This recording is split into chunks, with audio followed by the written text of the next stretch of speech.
Ramayampet municipality అవినీతికి అడ్డాగా మారిందని, గతంలో జరిగిన అవినీతి బయటకు రాకముందే మరో అవినీతి బయటపడడం విడ్డూరంగా ఉందని, అవినీతి అధికారులపై పూర్తి స్థాయిలో విచారణ చేపట్టి బాధ్యులను కఠినంగా శిక్షించాలని బీజేపీ నాయకులు డిమాండ్ చేశారు.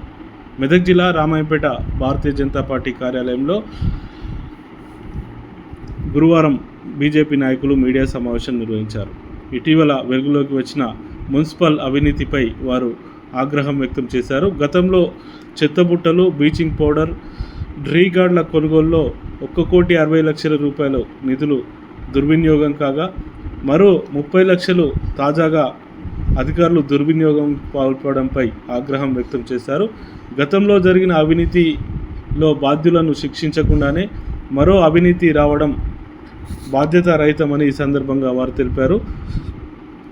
పూర్తి స్థాయిలో విచారణ చేపట్టి బాధ్యులైన వారిని కఠినంగా శిక్షించాలని, క్రిమినల్ కేసులు నమోదు చేయాలని డిమాండ్ చేశారు. లేని పక్షంలో భారతీయ జనతా పార్టీ ఆధ్వర్యంలో మున్సిపల్ కార్యాలయం ముట్టడిస్తామని హెచ్చరించారు. ఈ కార్యక్రమంలో బీజేపీ జిల్లా కార్యదర్శి శ్రీనివాస్, రాష్ట్ర కౌన్సిల్ సభ్యులు Ragiramulu, BJP councillor Shankar Goud, OBC రాష్ట్ర నాయకులు చింతల శేఖర్, బీజేపీ నాయకులు భానుచందర్, దోమకొండ రాములు, యాదగిరి తదితరులు పాల్గొన్నారు. మున్సిపాలిటీ కూరుకుపోయింది. అనేక అవినీతులు, 2 కోట్ల అవినీతి, 30 లక్షల అవినీతి, 15 లక్షల అవినీతి. నాకు తెలియదు, నీకు తెలియదు, అధికారులకు తెలియదు. ఇది ఏంటన్నా ఇదంతా? మేము ఒకటే అడుగుతా ఉన్నాం భారతీయ జనతా పార్టీలో, మీ మున్సిపల్ చైర్మన్గా మీరు బాధ్యత వహించాలి. ఎవరైతే తప్పు చేసిరో వాళ్ళ మీద చర్యలు చేపట్టాలి. వెంటనే అధికారులను సస్పెండ్ చేయాలి. తాళాలు వేస్తే కలవదన్న, ఆఫీసులకు తాళాలు వేసిన బుక్కులన్నీ అందులో ఉన్నాయి. అట్లా కాదు మేము చెప్పేది. వెంటనే వాళ్ళని సస్పెండ్ చేయాలి. మీరు అధికారంలో ఉన్నారు, మీరు మున్సిపల్ చైర్మన్, చర్యలు చేపట్టాలి. కలెక్టర్ దగ్గర కూర్చోవాలి, వాళ్ళని సస్పెండ్ చేయాలి, రికవరీ చేయాలి. 2 కోట్ల మీద కూడా ఖచ్చితంగా చర్యలు చేపట్టాలి. వీటి మీద దృష్టి పెట్టాలని చెప్పి కూడా భారతీయ జనతా పార్టీగా కలెక్టర్ గారికి విజ్ఞప్తి చేస్తూ ఉన్నాం, కోరుతా ఉన్నాం. కలెక్టర్ గారు చాలా మంచి కలెక్టర్. మన మెదక్ జిల్లాకు సంబంధించిన ప్రతిమా సింగ్ గారు వెరీ గుడ్ కలెక్టర్. ఆమె అడ్మినిస్ట్రేషన్ చాలా బాగుంటుంది. ఎందుకంటే మేము చూస్తూ ఉన్నాం, గతంలో ఉన్న డీఓను బెదిరించడము, ఇప్పుడు వచ్చిన కలెక్టర్ అధికారులను ఆ స్థాయిలో ఉన్న వాళ్ళను బెదిరించి మనం ఏం చేయలేము. వాళ్ళతో పని చేయించాలి. మనం ఫెయిల్యూర్ అయితే, రాజకీయ నాయకులుగా మనం అధికారంలో ఉన్న వాళ్ళు ఫెయిల్యూర్ అయితే ప్రభుత్వం ఫెయిల్ అయినట్లే. కలెక్టర్ ఉన్నారో, కలెక్టర్ ఫెయిల్ అయిందంటే ప్రభుత్వం ఫెయిల్ అయినట్లెక్క. దానికి బాధ్యత ఎమ్మెల్యే వహించాలి. ఈ విషయాన్ని కూడా గౌరవ ఎమ్మెల్యే చూడాలి.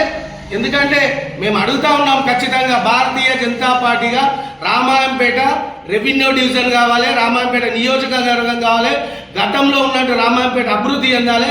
రామాయంపేట కోసం భారతీయ జనతా పార్టీగా మేము ఏ దానికైనా సిద్ధంగా ఉన్నామని చెప్పేసి ఈ సందర్భంగా తెలియజేస్తూ, ప్రజలు కూడా రామాయంపేట మున్సిపాలిటీ నిన్న జరిగినటువంటి కాంగ్రెస్ ఇచ్చినటువంటి ప్రెస్ మీట్లో మొన్న ఎలక్షన్ ఖర్చుల్లో 15 లక్షల రూపాయలు దాదాపు అవకతవకలు జరిగినాయని చెప్పేసి ఈరోజు కాంగ్రెస్ వాళ్ళే బయట చెప్పడం జరిగింది. మేము అంతకుముందే ఎలక్షన్స్ కంటే ముందే మేము మున్సిపల్లో 1,50 లక్షల రూపాయలు చెత్తబుట్టల మీద, మిగతా పార్క్ మీద, మిగతా వాటిపైన జరిగిన అవకతవకలు జరిగినాయని చెప్పినా కానీ అప్పటి ఉన్నటువంటి కాంగ్రెస్ నాయకులు మున్సిపల్ ఆఫీస్కి వెళ్ళి అన్ని డైరీలు తీసి, అన్ని బుక్కులు తీసి, ఎక్కడ ఇట్లా ఎలాంటి అవకతవకలు జరగలేవు, గొడ్డలకి ఎంత తీసుకున్నారు, కొడవలకి ఎంత తీసుకున్నారు అనేది ప్రతిదీ రాసిపెట్టి ఉన్నది. వాళ్ళు కరెక్టే చేసిరు అధికారులు అని చెప్పేసి ఆ రోజు ప్రెస్ మీట్ ఇవ్వడం జరిగింది. ఈ రోజేమో అవకతవకలు జరిగినాయని చెప్పేసి ఈరోజు ప్రజల ముందట చేస్తున్నారు. అసలు అవకతవకలు చేసింది అధికారులా, ఈ కాంగ్రెస్ అధికారులా? అసలు తెలియజెప్పాల్సిన అవసరం ఉంది.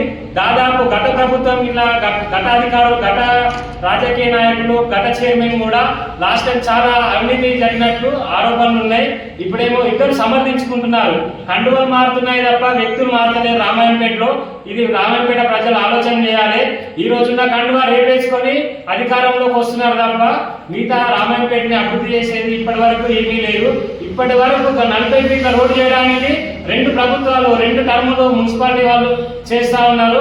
ఆ 40 ఫీట్ల రోడ్డు కూడా ఇప్పటి చేయడానికి వీళ్ళకి చేతనైతే లేదు. ఈ రోజుకైనా రామాయంపేట ప్రజలు ఆలోచన చేయాలి.